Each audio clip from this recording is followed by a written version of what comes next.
जय माता दी आप सभी को। जय माँ काली। कैसे हैं आप सभी? आशा है कि आप सभी बहुत अच्छे होंगे और स्वस्थ होंगे। एक बार फिर से आप सभी का स्वागत है आपके अपने यूट्यूब चैनल काली माँ की बेटी में। अगर आप पहली बार इस चैनल पर आए हैं तो चैनल को सब्सक्राइब जरूर करिएगा, बेल आइकन को प्रेस कर दीजिएगा ताकि आने वाली हर नई वीडियो का नोटिफिकेशन आप तक सबसे पहले पहुँचे। साथ ही वीडियो में दी गई महत्वपूर्ण जानकारी अगर आपको पसंद आती है तो वीडियो को लाइक करके अपना एक प्यार भरा आशीर्वाद और कमेंट में जय माता दी लिखकर मुझे ज़रूर बताइएगा कि आपको वीडियो कैसा लगा। आपका एक एक लाइक मेरे लिए बहुत ज़रूरी है ताकि मुझे एक ऊर्जा मिलती है आपके लाइक से। मुझे लाइक का कोई पैसा नहीं मिलता है। तो चलिए हम शुरू करते हैं आज के वीडियो को। आज के वीडियो का जो टॉपिक है वो ये है कि अगर हमको सवारी आती है काली माँ की और अगर हमारे पास गुरु नहीं है तो क्या हम दरबार लगा सकते हैं, क्योंकि हमें माई आदेश दे रही है दरबार लगाने का। तो हम बिना गुरु के दरबार लगा सकते हैं? क्या हम बिना गुरु के पूछा दे सकते हैं? और पूछा किस तरीके की होती है? क्या लोगों को उनकी समस्या का समाधान देना ही हम पूछा कहते हैं? तो क्या हम पूछा दे सकते हैं? क्या हम संकट काट सकते हैं? क्योंकि माँ बता रही है कि संकट ऐसे काटना है। ठीक है, तो क्या हम संकट काट सकते हैं बिना गुरु के? गुरु नहीं है, क्या हम गद्दी लगा सकते हैं? बहुत सारे लोगों की हमें प्रश्न है। तो आज का जो वीडियो है इसी टॉपिक पर रहेगा। देखिए क्या होता है, जब भी किसी भी देवी देवता की सवारी आपके ऊपर आती है तो ये एक बहुत बड़ी कृपा का संकेत होता है। हर किसी को सवारी नहीं आती है और आजकल आप जो देख रहे हैं मोबाइलों पे, यूट्यूब पर जितने लोगों की आप सवारियां देख रहे हैं कि सवारी भी आ रही है लेकिन वो वहाँ डिमांड भी कर रही है पैसों की।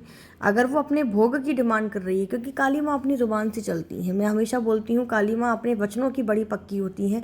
हम कहते भी हैं कि तेरा वचन ना जाए खाली, तो काली माँ अपनी ज़ुबान की बड़ी पक्की होती है। अगर आपने मैया से वादा किया है कि मैया मेरा ये कार्य होने के बाद हम तुझे हलवा पूड़ी देंगे या छोला श्रृंगार देंगे या देंगे, तो जब माँ आपका कार्य बनाती है तो आपका फ़र्ज़ बनता है कि आपने जो मैया को वचन दिया आप उन वचनों पर अटल रहें, क्योंकि माँ को झूठे लोग पसंद नहीं है।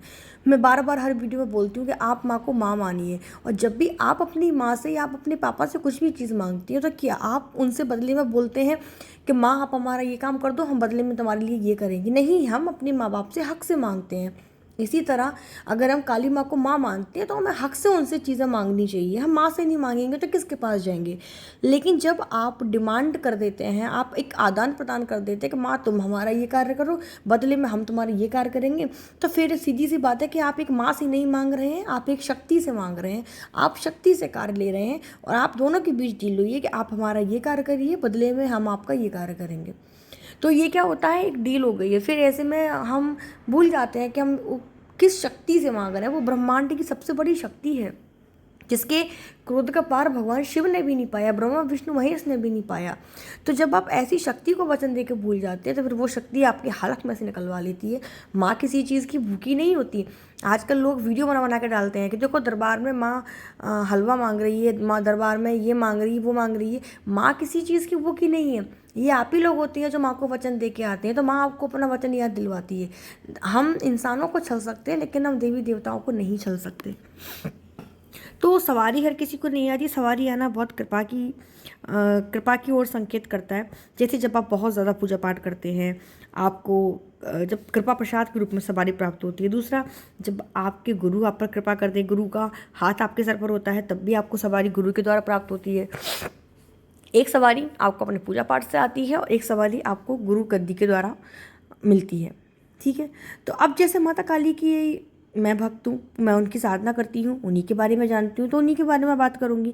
माता काली को जब कोई साधक साधना तपस्या से प्रसन्न करता है, माता के प्रसन्न होने पर माता उसे शक्ति देती है और उस शक्ति से वो वचन लेता है। पहली बात, माता काली की सवारी किसी को नहीं आती। किसी इंसान का शरीर इस लायक नहीं होता कि माँ काली की एक चींटी भर मात्र की एनर्जी को भी झेल सके, है ना। माँ काली बहुत बड़ी शक्ति हैं, उनकी योगिनियाँ आती हैं। तो ऐसे में जब उस साधक की मृत्यु होती है, जैसे किसी को माँ काली की कृपा प्राप्त हुई है, उसने माँ से कृपा मांगी है, शक्ति मांगी, उसके परिवार में गद्दी चलती है, तो और उस व्यक्ति ने बोला है कि माँ इतनी पीढ़ियों तक तुम मेरे साथ रहना, तो जब उस साधक की मृत्यु हो जाती है तो जो सवारी उस व्यक्ति के सिर आती थी, वो सवारी अब उसी की मृत्यु के बाद उसी के परिवार में किसी न किसी एक व्यक्ति पर आने लगती है, क्योंकि शक्ति अपने वचन को कभी भंग नहीं करती। अगर उसने पीढ़ी दर पीढ़ी चलने का वादा किया है तो पीढ़ी दर पीढ़ी तक ही सवारी साथ रहती है। तो एक सवारी इस प्रकार से भी आती है। अब क्या होता है कि अब आपके सिर पर किसी भी देवी देवता की सवारी आ गई है, माँ काली की सवारी आ गई है, और आपके पास गुरु नहीं है, आपने भी बिना गुरु के ही लोगों को पूछा देनी शुरू कर दी, उनके संकट काटने शुरू कर दिए, तो आप बहुत बड़ी गलती कर रहे हो। देखिए, अगर सवारी आई है तो सीधी सी बात है वो जन कल्याण करेगी, और जन कल्याण करवाने के लिए ही सवारी आती है। सवारी या शक्ति का काम है लोगों का संकट काटना, लेकिन जो सवारी आपके शरीर पर आई है उसे नियंत्रित कौन करेगा, उसकी शक्तियों को नियंत्रित कौन करेगा। सवारी आई है, किसी का संकट काट के चली गई, अब जो संकट आपने अपने सर लिया दूसरे का, आप उस संकट को कैसे उतारोगे बिना गुरु के। दूसरे का बोझा आपने अपने सिर लिया है। आप एक बात बताइए, आप किसी संत के पास जाते हैं, आप किसी भगत के पास जाते हैं, आप उसको अपनी समस्या बताते हैं कि मेरे पास ये समस्या है, मेरा ये कार्य नहीं बन रहा है, या हमारे शरीर में ये बीमारी है और वो सही नहीं हो रही है, तो वो व्यक्ति बोलते जाएगा ठीक है जाओ, आपको आज से ही आराम लग जाएगा, या वो संत बोल दें कि जाओ आपको आज से आराम लग जाएगा। तो क्या, कैसे आपको आराम लग जाएगा? क्योंकि उस भगत ने, उस संत के पास जो नाम जप की शक्ति थी, जो उसके साधना की शक्ति थी, जो उसने जितना भी अपना जप किया, तप किया, वो साधना का फल उसने संकल्प के साथ आपको दिया। उस साधना के संकल्प के साथ आप ठीक हो रहे हैं, और जो बीमारी उसको थी वो उसने अपने ऊपर कष्ट लिया। आप ऐसे ही ठीक नहीं हो जाते कि भगत के बोल देने से ठीक हो गए। दरबार लगाने वाला व्यक्ति आपके कष्टों को अपने ऊपर लेता है, और आप अपने किए हुए जप को, तप को, संकल्प के साथ आपको देता है, तो उसके फलस्वरूप आप ठीक होना चालू हो जाते हैं। समझ रहे हैं आप इस चीज़ को। तो दूसरे की मुसीबत फिर आपने ले ली, आपके पास तो गुरु है ही नहीं, आपको नहीं मालूम, आपने दूसरे का जो संकट अपने सर पे लिया है, जैसे उसको बीमारी थी, उसको प्रेत बाधा थी, उस प्रेत बाधा को आपने हटा दिया, शक्ति आई, उसने बताया इस तरीके से हटाना। अब आप अपने ऊपर से उसको कैसे हटाएंगे, आप उसको अपने सर से कैसे उतारेंगे? बस यही चीज़ें तो हैं जो आपको गुरु बताते हैं।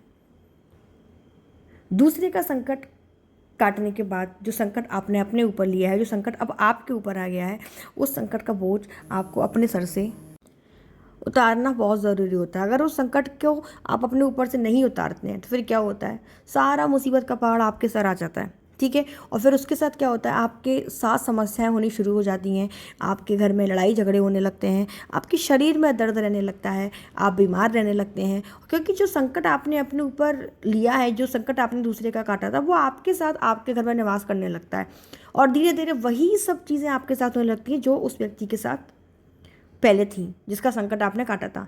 इसके विपरीत अगर आपके पास गुरु होते हैं तो आपका मार्गदर्शन आपके गुरु करते हैं, वो आपको सवारी के नियम बताते हैं, क्योंकि जो व्यक्ति दरबार लगाता है उसको समय समय पर कई चीज़ों का भोग देना होता है, चौराहे का भी भोग देना होता है, क्षेत्रपाल का भी भोग देना होता है, मैया का भी नियम से भोग देना होता है, कौन सा संकट कैसे काटा जाता है, उस संकट का निवारण कहाँ करना होता है, ये आपको गुरु बताते हैं। गुरु मंत्र आपके पास होता है तो वो आपको सुरक्षा घेरा प्रदान करता है। जब आप गद्दी पर बैठते हैं तो कोई भी उल्टा प्रहार आपके ऊपर ना हो सके, इसके लिए आपके पास गुरु मंत्र होता है, जिसकी पावर जो पहले से अर्ध जागृत होता है। जब आप उसका नित्य जाप करते हैं पूर्ण रूप से जागृत हो जाता है और आपको हर प्रकार की सुरक्षा प्रदान करता है। अब किसी भी संकट है, जैसे भूत प्रेत चुड़ैल जिन मसान, कई तरीके के संकट होते हैं, अलग अलग संकट होते हैं, इसलिए कभी भी इनको बिना गुरु के नहीं काटना चाहिए। अब ऐसा नहीं है कि आप किसी को भी अपना गुरु बना लें, कई लोग कथा भागवत करने वाले भी होते हैं, उनको गुरु बना लेते हैं, लेकिन इनको गद्दी के बारे में कोई नॉलेज नहीं होती, शक्तियों का कोई ज्ञान नहीं होता है। आप ऐसे गुरु बनाएं जिनको शक्तियों का नॉलेज हो, जो आपको नियम बता सकें। इसलिए कभी भी आप बिना गुरु के गद्दी ना लगाएं, दरबार ना लगाएं, किसी का संकट ना काटें, इससे आप मुसीबत में आ सकते हैं। तो ये थी मेरी आज की जानकारी। आशा है वीडियो आपको पसंद आया होगा। वीडियो अच्छा लगे तो वीडियो को लाइक करके अपना आशीर्वाद ज़रूर दीजिएगा।